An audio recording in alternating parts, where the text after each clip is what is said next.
Parents are the most important educators of the child. However, early childhood education has been proven to offer experiences which are beneficial for the child throughout their lives. And we're going to go on to discuss this in more detail. Okay, let's talk about early childhood education and care. Now, when we look around the world now over the past few decades, we see that there's been a big increase in the number of children involved in early childhood education and care. And it's now the case that in most developed countries, most children are experiencing some kind of early childhood setting outside the home for a substantial period of time before they start school, where they are looked after by other people, where they may have educational experiences with other people, and so on. Now, the distinction between care and education is to some extent a false distinction, because from the moment of birth, all experiences for the child are potentially educational. Every little incident or interaction between a caregiver and a child can be a learning experience for that child. It can be in terms of learning language, learning to control their actions, learning new things to do, all sorts of things. All types of experience are potentially educational. Now, we've done research where we look at children over a long period of time, from birth right through to adulthood. And we've done this with many thousands of children now in quite a number of countries. And what we find is that those children who've had these out-of-home experiences which are educational, then their development in a wide range of ways becomes more beneficial. We see children who have good early childhood education experiences in nursery schools, creches, kindergartens, and so on, doing better at the start of school. Partly this is because the wider social experience the children get in these settings, both with other children and with other adults, helps their social development. But it also tends to help their language development. And these have knock-on consequences for how well prepared they are for school. In the first 3 years of life, the child's needs tend to be very much focused around the physical development and the beginnings of language development. And what we find there is that the more time the child has in one-to-one interactions, whether it be in a home or whether it be in a childcare setting, the better the child's language development is by age 3.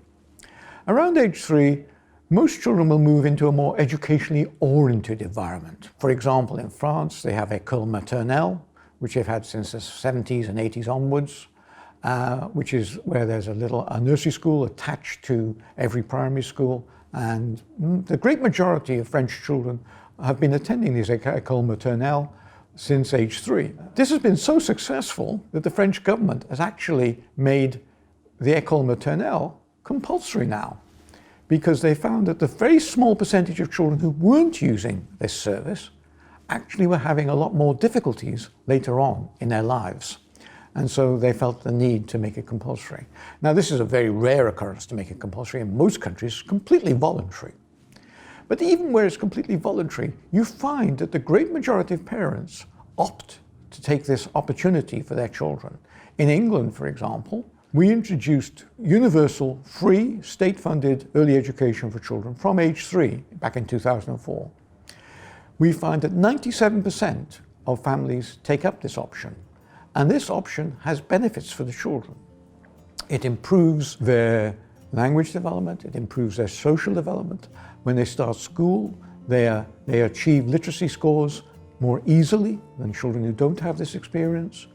And as they go through their school, they maintain that advantage that they had at the start of school, all the way through the school careers.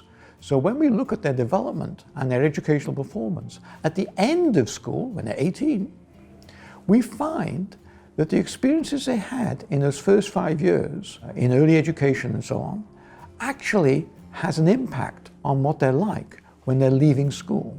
And there have been longer-term studies which have followed up whole populations of children in places like Denmark, France, Switzerland, and Norway. And they found that the children who had early preschool education are earning better, more likely to be employed, less likely to be involved in criminality and be better socially adjusted, So there's a really wide range of long-term consequences. Now, these advantages of early childhood education are present for all children across the whole social spectrum.